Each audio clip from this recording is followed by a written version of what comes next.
Hello everyone, আবারও হাজির হইয়া গেলাম আপনাকে মাঝে। এই যে দেখতেছেন আপেলগুলো হয়েছে ভিজায় রাখছি। বাংলাদেশে ভাই যে পরিমাণ ফরমালিন দেয়, ফরমালিন মুক্ত হওয়ার জন্যই আমি এটা পানিতে ভিজায় রাখছি। আর এইদিকে সন্ধ্যার টাইমে আমার জামাইয়ের ইচ্ছা করছে সে পেঁয়াজও খাইব, তো আমি এমনি ডালগুলো মাখা চাকা কইরা রাখছি। আর এখানে হয়েছে গরম তেলে ছোট ছোট করে পেঁয়াজগুলো দিমও ভাবছি যে সি বিচের মতো করে বানামো। কিন্তু ভাই সি বিচের মতো করে তো আর হয় না, যা পারি তাই বানাইতেছি।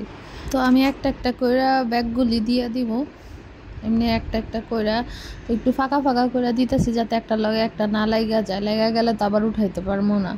আর এইদিকে সবগুলো দাওয়া শেষ হয়ে গেলে আমি এভাবে লাইরা চাইরা উল্টাই দিব যাতে আরেক পাশও ভাজা হয়। কারণ এক পাশ ভাজা হইলে আরেক পাশ যদি না হয় তাহলে জিনিসটা কাঁচা কাঁচা থাইকা যাইব। তো এদিকে আমি এটা ভাজতে থাকলাম, আর ওইদিকে আমি আরেকটা রেসিপি রেডি করতেছিলাম। তো আমি ভাবছি যে এটা উঠে ওইটাও রেডি করব।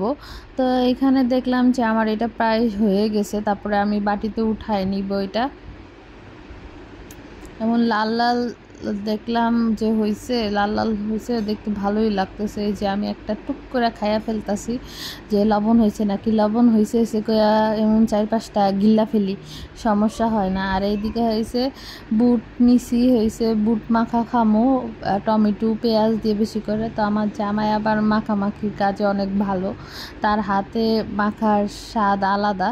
তো আমি বলি তুমি মাখো, কারণ ঘরে যা মাখামাখি হয় রোজার দিন থেকে শুরু করে সব সময় আমি তারে দিয়েই মাখাই। আর এদিকে খাঁটি সরিষার তেল সে দিয়ে নিচ্ছে, তাতে আরও টেস্ট হয়।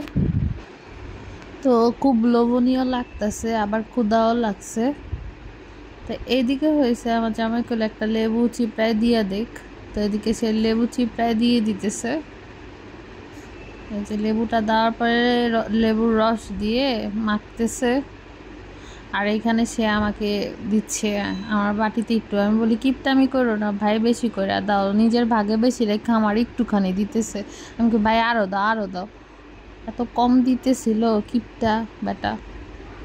তারপরে আমি পেঁয়াজু দিয়া খাওয়া শুরু করব। তা আমি এভাবে এটা মিক্স করে তারপরে একটা পেঁয়াজও নিমো।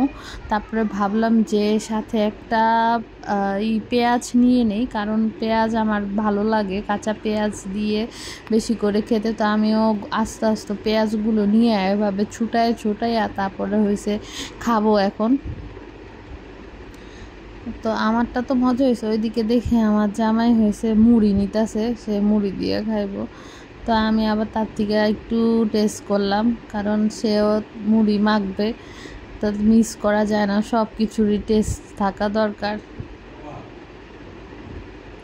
তো আমি এখান থেকে টুক করে নিয়ে নিব। তো আজকে এই সন্ধ্যা নাস্তা এখানে, টাটা বাই বাই।